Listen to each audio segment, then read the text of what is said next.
Winchester, Virginia.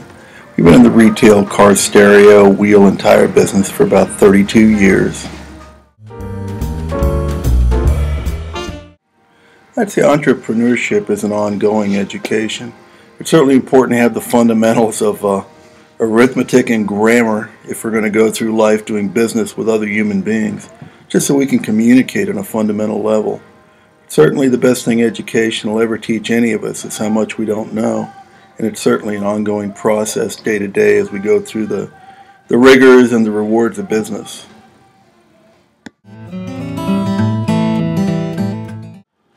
At the very beginning in Portsmouth, Virginia, I had a partner, and each of us put up $2,500, and that was enough to pay our security deposit to a really run-down, ramshackle, beat-up, abandoned Roy Rogers.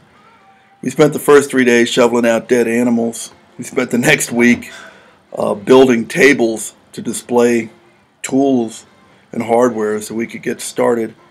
That $2,500 lasted about that first 2 weeks. But we did open for business. We were given a 30-day line of credit by one of the tool suppliers with the simple admonition to, we had 30 days. We couldn't buy any more stuff till we paid for the first pile of merchandise. That turned over pretty quickly, and after 6 months we split about $500,000 apiece and started multiple stores. And ultimately I had as many as 12 stores at one time, which was really in the hardware business.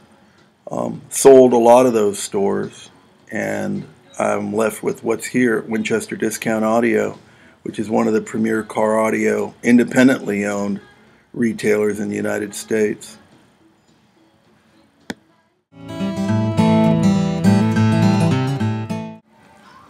Actually, it started in the hardware business, and I kind of got dragged into the audio business.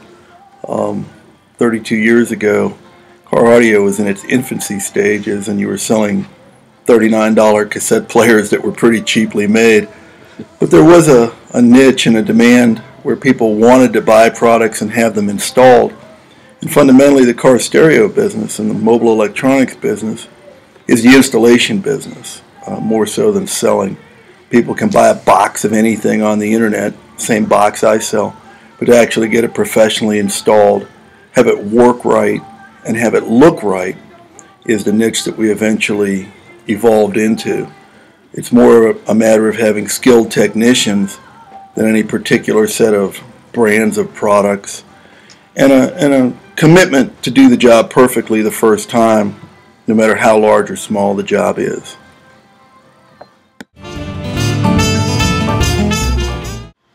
Being an entrepreneur is probably more of a relationship with yourself than it is with anyone else. It's a matter of taking a leap of faith, and whether you started with $50 or $500 or $5,000, the biggest step is be a person of honor. You're not out there trying to cheat somebody so that you can make a living.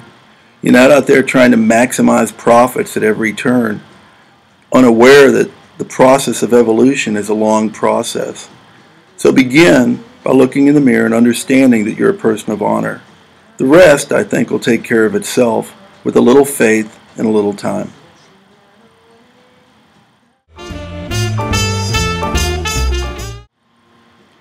In reality, I don't think there's any such thing as a failure.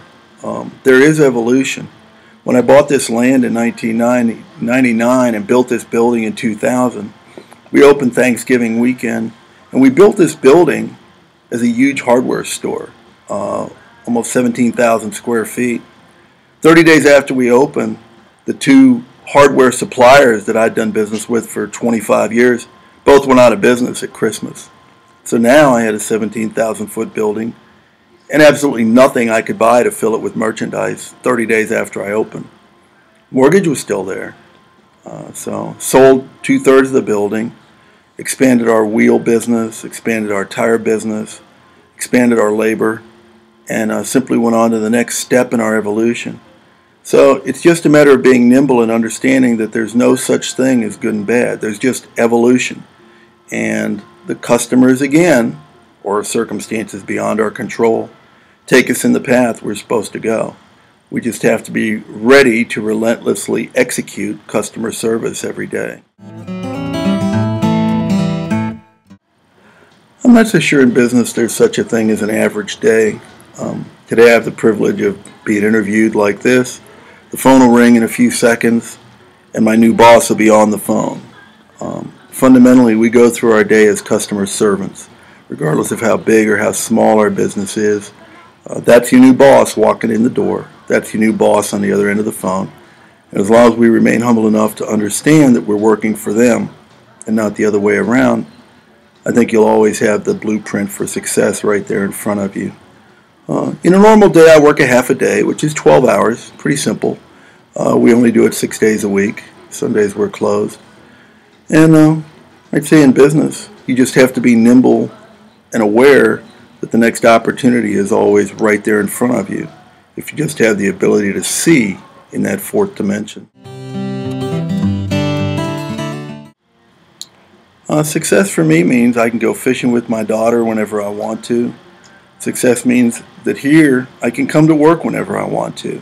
And for most of my life, most of the time, coming to work and going fishing with my daughter are kind of the two priorities I've had in my life. Now my daughter's 23, but it's still a priority in my life. Success, I guess, is knowing that where you are is exactly on the path to where you want to go. And you don't really worry too much about 5 years from now or 10 years from now if your intuition and your soul tell you that what you're doing right now is exactly the right thing and you know you're going the right direction. To a small point, it is selection. We do have all the major manufacturers that the customers primarily want, and that's evolved over the last 30-some years. So that we know people want Alpine, we know people want Rockford Fosgate, and some brands within our industry. Some of these brands are exclusive, which means you simply can't buy them at our competitors' stores. Because we do enough volume with these companies each year, we're the exclusive people in our area that sell some of these brands. But beyond that, we lifetime guarantee our labor. Our labor rates are the same as the big box stores like Best Buy. Yet the technicians I have make 2.5 to 3 times as much as the technicians at Best Buy because the work we perform is different than the work performed at Best Buy. Our work is lifetime guaranteed. Our connections are soldered. The work we do is what makes people want to come back. It's not about being the cheapest. It's not even about being the fastest. It's simply about having a passion for what we do. And I like to think that compassion is reflected in the work of our installers, and hopefully in what I bring to work and bring to the contact with each customer every day. In keeping with our theme, the customers really dictate what products we want to put in our store. One particular manufacturer in our industry insists that if we're going to sell their product, we have to remove certain other products from our store. I've explained to them before, that's not my choice. That's the customer's choice. If your product is fantastic, it will displace the other product on my shelf. If your product isn't fantastic, there's no amount of effort and cajoling that's going to make me take away what the customers want to put your product on my shelf. It's just silly. The single theme we always follow, the customer tells us what to do. All we have to do is listen. Over the years, I've had probably a couple of hundred people fire themselves. There's certainly a code of ethics which is unwritten.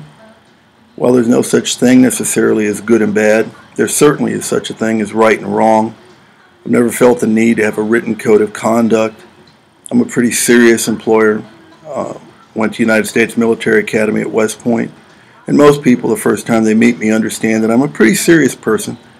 And I would describe myself as fair, militantly fair. If you do something really stupid, you're probably going to get fired. Because I have to. That's my job. But hopefully, we exist as a kind of a family business, even though my employees are not a part of my family. But I try to treat the people who work here as if they were volunteers who didn't have to come to work. And I certainly ask the same respect in return, primarily always understanding that the customer is the boss, not me.